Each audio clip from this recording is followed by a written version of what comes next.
Hello everyone, welcome to the next lecture on the partial differential equation. Today I will explain you the type 2 of the Lagrange equations. Myself Dr. Harishkar, you can follow and subscribe my YouTube channel.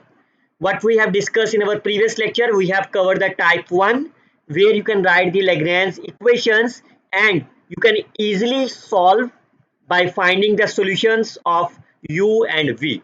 अगर तो आप इस Lagrange equation को easily solve कर पाए that is called as the type 1. तो ये lecture आप मेरा देख सकते हो. You can watch my partial differential equation playlist and you can see the Lagrange equation, the type 1 formulation of the partial differential and many more lecture available in this playlist. पूरी playlist आपकी sequence wise लगी हुई है. You can watch it and learn the concept in a simple manner. चलिए for example जैसे आप मैंने क्या टारगेट बताया था आपको. अगर तो आप पहली दो वैल्यूज ले रहे हो आप तो आपका क्या है एक्स और वाई. तो क्या आप इस पूरी एक्सप्रेशन को एक्स और वाई में कन्वर्ट कर सकते हो. यस बिकॉज आपका जेड और जेड कैंसिल हो गया तो आप इसको क्रॉस मल्टीप्लाई करोगे. You will get x square into d y, x square into d x, y square into d y. तो आप सेपरेट हो गया ना आपका एक्स और वाई. और सेकेंड केस अगर आप इसमें सेकेंड और थर्ड ले रहे हो तो आपको क्या चाहिए y एंड z, लेकिन यहाँ पे x कैंसिल नहीं होगा. लेकिन अगर मैं फर्स्ट और थर्ड ले लूं फाइन तो y square and y square cancel हो जाएगा and if you multiply them you will gate x into d x, Z into d Z. तो यहाँ पे आपका सेपरेट हो गया वेरिएबल, यहाँ पे भी सेपरेट हो गया. And whenever the variables are separated that is called as the type 1. Fine, but there are so many examples where it is not possible to find the direct solutions. Like अगर आप इसमें x और y ले रहे हो, fine, can you separate with respect to x and y? No, because यहाँ पे 2z and 4zx लिखा हुआ है, ये तो कहीं कैंसिल नहीं हो रहा ना. तो इसका मतलब x और y को तो आप सेपरेट नहीं कर पाओगे. Can you separate the y and z? यहाँ पे भी आप देखो x रह गया आपका तो x को सेपरेट नहीं कर पाओगे. Similarly can you separate the x and z? तो यहाँ पे आप देखो y रह गया, y को सेपरेट नहीं कर पाओगे. That means this category is not the type 1 क्योंकि आप सेपरेट नहीं कर पाए. Fine, and whenever you are unable to separate them then we can solve by using the type 2. For more details you can see the various examples. जैसे आप इसमें देखो, इसमें x और y सेपरेट हो गया ना, इसमें y और z भी सेपरेट हो गया. बट पहली एग्जांपल में अगर आप dx और dy ले रहे हो तो आपका क्या है, ये पूरा एक्सप्रेशन जो मैंने हाईलाइट करा हुआ है, क्या ये अकेला x और y में रह सकता है? नहीं रहेगा, बिकॉज यहाँ पे y z की टर्म प्रेजेंट है. फाइन, तो इस तरह की प्रॉब्लम को सॉल्व करने के लिए we will discuss the today's lecture type 2 Lagrange equation. आपका टारगेट क्या है? whenever you have identified that it's a type 2, your target is always to write the expressions alpha into dx, beta into dy, gamma into dz. ये क्या है? You can multiply the first term by alpha, second by beta and the third by gamma, where alpha, beta and gamma are either the constants or the multiples of the x, and these are called as Lagrange multipliers. Fine, alpha, beta, gamma are called as Lagrange multipliers. So make sure students आपका target सिर्फ इतना है, alpha beta gamma को ऐसा निकालना जिससे ये denominator zero हो जाए. How you can find the denominator? When you multiply this alpha, so it's alpha p, beta of q and gamma of r. So you can add, you can subtract. इसकी value आपके पास zero आनी चाहिए. Fine, and make and believe me students, 95% जो जितने भी examples होंगी वो आपकी टाइप 2 कैटेगरी में आ जाएंगी. अगर तो आप किसी केस में जीरो नहीं बना पाए then that will be fall under the case of the type 3 that will be discuss in our next lecture. Fine, make sure students आपका टारगेट है ओनली एंड ओनली जीरो होना चाहिए. यहाँ पे ऐसा नहीं कि यहाँ पे 1 बना दिया या 3 बना दिया या 4 बना दिया, ऐसा कुछ नहीं. Only and only zero must be there. मैं आपको एग्जांपल से समझाता हूं. लीनियर पार्शियल डिफरेंशियल इक्वेशन है. You can compare with the linear first order partial differential equation. तो आपकी ऑक्सिलरी इक्वेशन क्या होगी? dx over p, dy over q and dz over r. और ये आपके पास r है, that number is my q and the first value is my p. you can write the expression as dx over p, dy and dz. सबसे पहले check करते हैं क्या ये टाइप 1 की प्रॉब्लम है कि नहीं है। टाइप 1 की प्रॉब्लम कब बनेगी? If you take the dx and dy, fine, तो इसके नीचे आपका x और y ही होना चाहिए। Is it possible? No, because आपको यहाँ पे z की टर्म रह गई, तो कैंसिल तो होगा, कर नहीं पाओगे, तो that means it is not the type 1। Similarly आप y और z को देख लीजिए, तब भी कैंसिल नहीं हो पाएगा, that is a part of the type 2। अब आपका टाइप 2 का पार्ट है, तो इसका मतलब आपको क्या करना है, इसके नीचे जीरो बनाना है। अब वो कैसे बनाओगे? सबसे पहले ध्यान से समझिए, अभी लिखिए मत। सबसे पहले यहां देखते हैं क्या लिखा हुआ है, 2x²। फाइन, नीचे जीरो कब बनेगा? जब एक 2x² है तो कहीं दूसरे पे माइनस ऑफ 2x² भी तो होना चाहिए। क्या यहाँ पे कहीं से आप 2x² बना सकते हो आप? ये रहा। अगर मैं इस पहली वाली लाइन को 2x से मल्टीप्लाई कर दूं, फाइन, तो ये एक्सप्रेशन क्या बन जाएगा आपका, 2x² plus 4 into ZX। Clear? अब ये 4ZX भी खत्म करना ना आपको, ये 4ZX है, तो ये कैसे खत्म होगा? अगर मैं इसको 1 से मल्टीप्लाई करके माइनस कर दूं, फाइन, तो इसको मैं 1 से मल्टीप्लाई करके माइनस कर देता हूं, फाइन, तो ये तो क्वांटिटी कैंसिल हो गई। लेकिन अब आपको 2x² कैसे कैंसिल होगा? अगर मैं इसको z से मल्टीप्लाई करके माइनस कर देता हूं, तो आप देखिए जीरो बन गया आपका। यस, जीरो बन गया ना। इसका मतलब इस केस में आपका अल्फा 2x हो गया, beta will be -1, gamma will be -1। And make sure students, आप सबका आंसर अलग अलग हो सकता है, it may not be the unique. Alpha beta gamma कुछ भी हो सकते हैं आपके पास। क्लियर? तो एक एक्सप्रेशन तो आपका बन गया जीरो। क्लियर? लेकिन एक से काम नहीं होगा, आपको कम से कम दो बनाने पड़ेंगे। फाइन, तो दूसरा कैसे बनाएंगे? एक और एक्सप्रेशन ढूंढते हैं आप। वो कैसे ढूंढे? एक और एक्सप्रेशन ढूंढे जिसमें जीरो बन जाए, तो हम उसके रिवर्स देखते हैं। फाइन, यहाँ पे x लिखा हुआ है और यहाँ y लिखा है। अगर मैं पहली वाली लाइन को y से मल्टीप्लाई कर देता हूं, तो ये क्या बन गया मेरा, yx plus 2z into y. तो yx कैसे कैंसिल होगा? चाहे तो मैं इसको x से मल्टीप्लाई करूं, अगर मैं इस लाइन को x से मल्टीप्लाई करूंगा दैट्स x³, तो लेकिन कहीं पे भी x³ नहीं है। यहाँ पे मैं अगर x से मल्टीप्लाई करके ऐड कर देता हूं, फाइन, तो ये क्या बन जाएगा, 4z² माइनस xy। तो xy and xy cancel, 4z² कैसे बनेगा? अगर मैं इस वाली लाइन को 2 इंटू जेड से मल्टीप्लाई करके माइनस कर देता हूं, ऐसे तो होगा ना। तो इसको मैं अगर मल्टीप्लाई करके माइनस करता हूं, that is 4z into x² minus 2 into y z, तो ये वैल्यू भी आपके पास जीरो आ गई। तो इसका मतलब आपके एक्सप्रेशन बन गए टू वैल्यूज आर जीरो, और आपका टारगेट भी हर एग्जांपल में नीचे जीरो बनाना है। फाइन, तो देयरफॉर जैसे आपका जीरो बन गया, then you will get the right answer. So you can take 1 2 3 4 5, so you can take first and the fourth. तो जैसे फर्स्ट एंड फोर्थ लोगे तो क्या बन जाएगा, 2x sorry dx over, fine, which is 2x into dx minus dy minus dz over zero. तो cross multiply कर दो, तो क्या बन जाएगा आपका, 2x into d x minus d y minus d z is equal to zero. Fine, जैसे ये बन गया उसको आप इंटीग्रेट कर दो आप, तो कितना आ जाएगा इंटीग्रेशन करके, x² minus y minus z is equal to c1, where c1 is my arbitrary constant.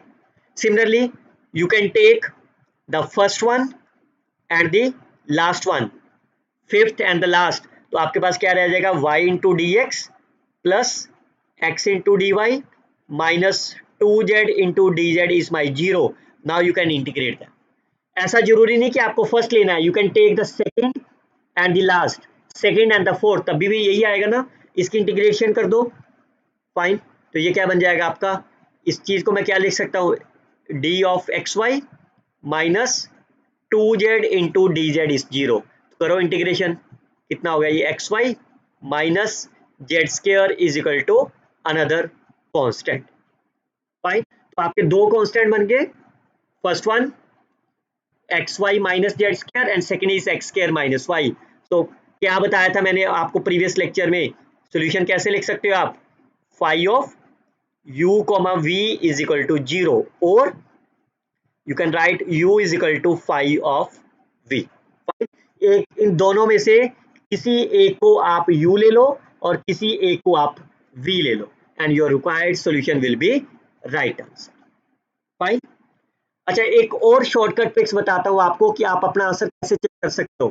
जब भी आप देखो, जब भी आपके पास dx है, इसके साथ x को ही मल्टीप्लाई होना है, y के साथ y ही मल्टीप्लाई होगा या कांस्टेंट होगा. लेकिन अगर आपने dx के साथ y को मल्टीप्लाई कर दिया, फिर y वाले को आपको x के साथ मल्टीप्लाई करना होगा. क्लियर? तो मैं आपको अगली एग्जांपल से और समझाता हूँ. सबसे पहले लैग्रेंज ऑक्सिलरी इक्वेशन लिख लीजिए. आप चेक करिए क्या ये, पहले तो देखते हैं टाइप 1 है कि नहीं है. x और y चाहिए, क्या इसमें से आप x और y बना सकते हो? नहीं बना सकते, बिकॉज z वाली टर्म कैंसिल नहीं हो रही ना. y और z में देखो x की टर्म कैंसिल होगी? नहीं होगी. और x और z में z y की टर्म कैंसिल नहीं हो रही. फाइन. देन अब आप क्या कर सकते हो, आपका टारगेट क्या रह गया? अब इसके नीचे 0 बनाना. फाइन. 2 बार 0 बनाना पड़ेगा आपको. अगर मैं इस लाइन को x से मल्टीप्लाई करता हूं, मान लेते हैं, तो ये क्या बन गया मेरा? X y x square. तो इसको मेरे को एक्स वाई बनाने के लिए यहाँ पे एक्स वाई आएगा ना, तो इसको मैं y से करूंगा मल्टीप्लाई, तो ये क्या बन गया मेरा? माइनस एक्स वाई स्क्वायर जी. तो ये एक्स वाई और एक्स वाई तो कट गया. अब इधर से जी ऑफ एक्स स्क्वायर बनाने के लिए मेरे को इसको जी से मल्टीप्लाई करके माइनस करना होगा. ये कैंसिल हो जाएगा ना आपका. फाइन. तो इसका मतलब पहली एक्सप्रेशन क्या बन गई आपकी? पहली वाली लाइन को x से मल्टीप्लाई कर दो.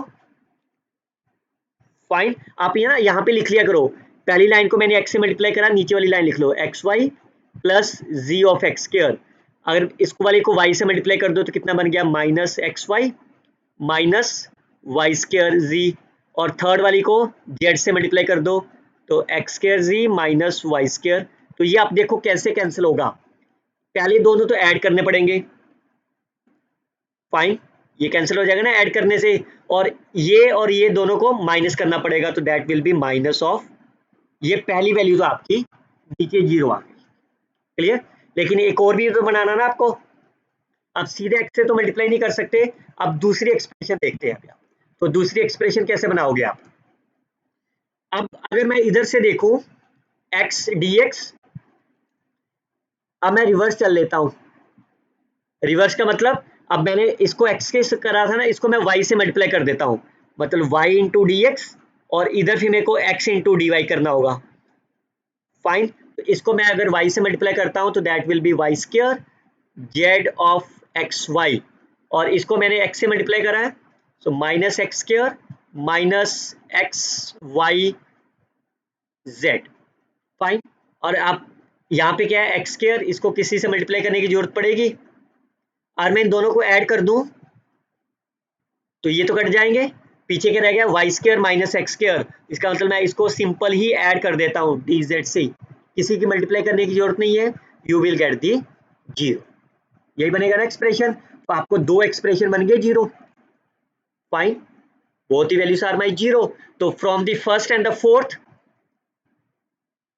From the first and fourth, and from the first and the fifth, तो क्या क्या एक्सप्रेशन बन गया आपके पास? From the first and the fourth, from the first and the fifth, the numerator will be 0. Integration कर दो. इसकी इंटीग्रेशन कितनी हो जाएगी? d of x y plus d of Z is 0. करो, इसकी इंटीग्रेशन कितनी आ गई? That is my x y plus z is equal to constant c1. Similarly इस केस में इंटीग्रेशन कर दो. x will be x square by 2, y will be y square by 2, dz will be z, which is equal to c2. Now you have the two arbitrary constants c1 and c2. Therefore, your required solution will be phi of first solution and second solution. Look at the third one. Again, it's a linear first order differential equation. You can write that. Again, अगर आप पहले दो को लेते हो, fine, तो आपका ये z खत्म नहीं होगा. Fine. So that's the category of the type 2. चलिए, कैसे 0 बना सकते हो आप? देखो, इसको किससे, m ऑफ z, यहाँ पे m ऑफ x है, इसका मतलब अगर मैं इसको x से मल्टीप्लाई कर दूं और इसको z से, x इंटू डी एक्स और इधर से z इंटू डी जेड, ठीक है।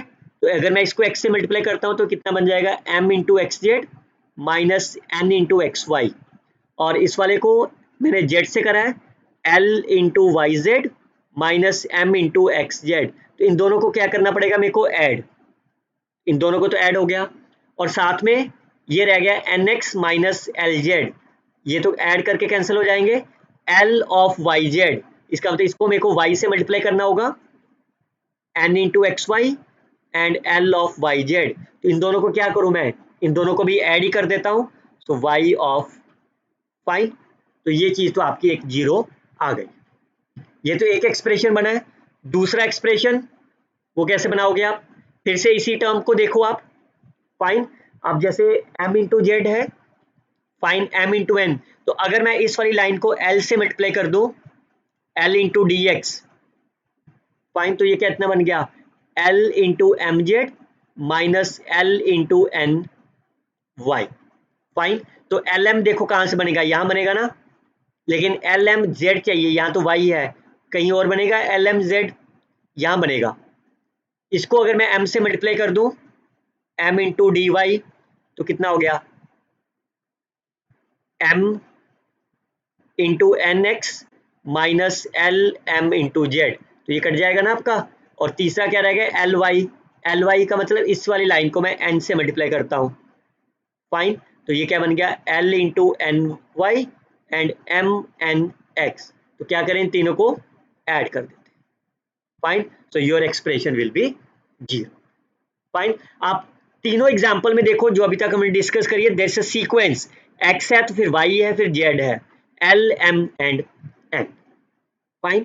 Now again from the first and the fourth and the first and the fifth you will get these integrations. सबको इंटीग्रेट कर दो, इसकी इंटीग्रेशन कितनी होगी, x square by two plus y square by two plus z square by two which is equal to c1 divided by two. तो यहाँ से कितना आया, 2 डिवाइड कर दो, x square plus y square plus z square is equal to c1, और इसकी integration कितनी हो जाएगी, lx my plus nz is equal to c2. Now you have the two arbitrary constants c1 and c2, therefore required solution will be phi of x square plus y square and so on. Look at the next expressions. Again your first target is to write the auxiliary equations. अब आप इसको कैसे बना सकते हो, clearly से अगर आप x और y को लोगे तो z खत्म नहीं होगा, फाइन। लेकिन यहाँ पे देखो कुछ कॉमन है, अगर मैं इसमें से, अगर मेरे पास ये x खत्म हो जाए, मान लो तीनों में से x y z खत्म हो जाए, तो क्या ये जीरो बन जाएगा, देखो x स्क्वायर कट जाएगा, y स्क्वायर कट जाएगा, z और z कट जाएगा। इसका मतलब क्या हो गया, ये x y z कैसे खत्म होगा, अगर मैं dx को x, इस वाली पूरी लाइन को x से डिवाइड कर दूं, दूसरी लाइन को भी y से डिवाइड कर दूं, और तीसरी को भी z से डिवाइड कर दूं, तो इसका ऐड करो कितना आंसर आएगा, y square plus z minus x square minus of z plus x square minus y square. तो आप देखो जीरो बन गया ना, ये तो एक तो एक्सप्रेशन बन गया। दूसरा एक और भी चाहिए आपको, x के साथ आप x ही मल्टीप्लाई कर सकते हो या कांस्टेंट, अगर मैं इस वाली लाइन को x से मल्टीप्लाई करता हूं, फाइन, तो ये क्या नीचे वाला क्या बन जाएगा, x square y square plus x square into g. तो यहाँ पे एक्स स्क्वायर वाई स्क्वायर के लिए मेरे को y चाहिए, तो मैं इसको y से मल्टीप्लाई कर देता हूँ, वाई स्क्वायर एक्स स्क्वायर और वाई स्क्वायर इंटू जी, तो ये तो कट गया आपके दो, फाइन। और इसको किससे मल्टीप्लाई करूँ, इसको किसी से मल्टीप्लाई करने की जरूरत नहीं है, नहीं, इसको मैंने y से मल्टीप्लाई करा है, और इसको फिर माइनस करना पड़ेगा ना, ये z ऑफ एक्स स्क्वायर बना है, ये प्लस का है तो माइनस करना पड़ेगा, देन इट विल बी 0। दो एक्सप्रेशन बन गया आपके बच्चों। पैटर्न बनाना आपको, x के साथ dx है तो y भी बनेगा, तीसरी एक्सप्रेशन को 0 बनाने के लिए चक्कर में आप टर्म लिख सकते हो, फाइन। तो again from the first and the fourth, second and the fifth, तो फर्स्ट एंड फोर्थ को इंटीग्रेट कर दो। अब आप कितना बन गया, first expression is a log of x, second is a log of y plus log of z, तो कांस्टेंट भी मैं log of c1 ले रहा हूँ, So that implies xyz is equal to c1, where c1 is my arbitrary constant. Similarly, from the first and the fifth one, तो आपके पास expression हो गया, इसको इंटीग्रेट कर दो, you will get x square by 2 plus y square by 2 minus g is equal to constant, or 2 I can take that 2 as LCM, x square minus y square minus of 2z is equal to c2, where c2 is my arbitrary constants. Based on this c1 and c2, we can write the solution is phi of xyz comma x square plus y square minus of 2z is the right answer. Okay, look at the next one. Again, you have to write the auxiliary equation firstly. Okay, अब यहाँ पे देखो, it's not the type 2. आप इसको separate कर सकते हो ना इजिली, तो पहले सेपरेट कर लेते हैं from the first and the second one. ये तो पहले सेपरेट हो गया ना. फाइन, इसको इंटीग्रेट कर दो. So after doing the integration, x cube by 3 which is y cube by 3 plus c1 over 3, तो ये आपका 3 LCM हो गया. x cube minus y cube is equal to c1, where c1 is my arbitrary constant. अच्छा, कोई और expression, अगर मैं इस y और z से बना रहा हूं तो मेरे को x खत्म करना होगा ना, x कैंसिल हो जाएगा. So from this second and the third, तो आपका क्या बन गया, dy over 1 which is dz over y square into z square, और y वाले सेपरेट कर लो, y square into dy which is dz over. Fine, now you can integrate them. Expression becomes y cube over 3 which is minus 1 over z plus c2, तो आपके पास कितनी value आ गई, y cube over 3 plus 1 over z is equal to c2. Fine, और आप first और third भी ले सकते थे. फाइन, आंसर बच्चे यूनिक नहीं होगा. फाइन, फर्स्ट और थर्ड भी ले सकते हो आप. तो dx फर्स्ट और थर्ड में y कैंसिल हो जाएगा, so dx over 1 dz over x square into g square, तो x स्क्वायर को राइट साइड पे ले जाओ, लेफ्ट साइड पे ले जाओ. फाइन, और आप इसका इंटीग्रेट कर दो. फाइन, तो चॉइस आपकी है, आप किसी भी तरह से आपको दो सोल्यूशन लेके आने हैं. C1 ले आए हम, एक C2 ले आए, आप यहां से ले आइए C2, चॉइस आपकी है.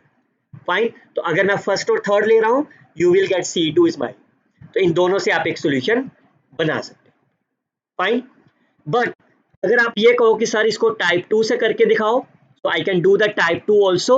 आप देखो, अगर मैं इस वाली लाइन को एक्स स्क्वायर से मल्टीप्लाई कर दूं, तो ये नीचे क्या हो गया, एक्स स्क्वायर वाई स्क्वायर. इसको मैं वाई स्क्वायर से मल्टीप्लाई कर दूं, तो इससे एक्स स्क्वायर वाई स्क्वायर, तो ये एक्सप्रेशन कितना बन जाएगा, twice of x square y square. तो इसमें ट्वाइस कैसे आएगा, अगर मैं जेड स्क्वायर से डिवाइड कर दूं और 2 से मल्टीप्लाई कर दूं, you can get the answer. Fine, अब from the first and the third, from the first and the fourth, you will get the expression. Integration कर दो, कितना आंसर हो जाएगा, x cube by 3 y cube by 3, and इसका integration कितना हो गया, 2 ओवर जेड इज c2. यही आएगा ना बच्चों इंटीग्रेशन, 1 ऑफ जेड स्क्वायर का इंटीग्रेशन कितना होता है. फाइन, मैं फिर कह रहा हूं, आंसर हर स्टूडेंट का अलग अलग हो सकता है. फाइन, तो एक आपका C2 ये मिल गया, C1 आपने पहले निकाला था. फाइन, तो आप इसका रिक्वायर्ड आंसर लिख सकते हैं. Okay, look at this another one. So again you can write the auxiliary equations. तो आप क्विकली से बता सकते हो कैसे जीरो बनेगा. ये क्लियरली से, अगर मैं, ये तो साफ ही दिख रहा है ना, अगर मैं dx को x से डिवाइड कर दूं, तो ये y माइनस जेड हो गया. dy को अगर मैं y से डिवाइड कर दूं और dz को z से, तो क्या करें, बीच में प्लस के माइनस. पहली एक्सप्रेशन होगी y माइनस जेड, दूसरा z माइनस एक्स, तीसरा x माइनस वाई. तो क्या करें, तब को प्लस कर देना, प्लस करके आपके पास ये जीरो आ जाएगा. ये तो होगी एक एक्सप्रेशन. दूसरी एक्सप्रेशन कैसे बनेगी, इसी से मल्टीप्लाई करनी पड़ेगी ना आपको. So what you can do, अगर मैं मल्टीप्लाई करूं इसको, तो अगर मैं सिंपल ऐड ही कर दूं इसे, तब भी तो जीरो बन ही रहा है. dx plus dy plus dz, तो आप देखो x into y minus x into y. Fine, तो आपके पास ये दो एक्सप्रेशन है. Now from the first and the fourth, from the first and the fifth, तो जैसे आपने फर्स्ट एंड दी फोर्थ करा, sorry first and the fourth, तो आपका क्या हो गया, dx plus dy plus dz is 0, then you can integrate them, x plus y plus z is equal to c1. Similarly, you can write as a first and the fifth, तो आपके पास क्या हो जाएगा, dx over x plus dy over y plus dz over z is equal to 0. Now you can integrate them, that becomes log x log y plus log of z is equal to constant, और इस constant को भी log ले लेते हैं, so you will get x y z is equal to c2. This is the first and the fifth, this is the first and the fourth. So now you have the two arbitrary constants, therefore the required solution is phi of x plus y plus z comma x. So these 5 questions are exercise for you. You can do it by own and let me know in the answers comment box whether you are able to get the right answers or not. Fine. Are you interested in the part 3, type 3 examples of the Lagrange equations? Let me know in the comment box. I will upload this lecture very soon for all of you. Till then, you can share this video with your friends, like and comment on the videos. Best of luck, students. Happy learning.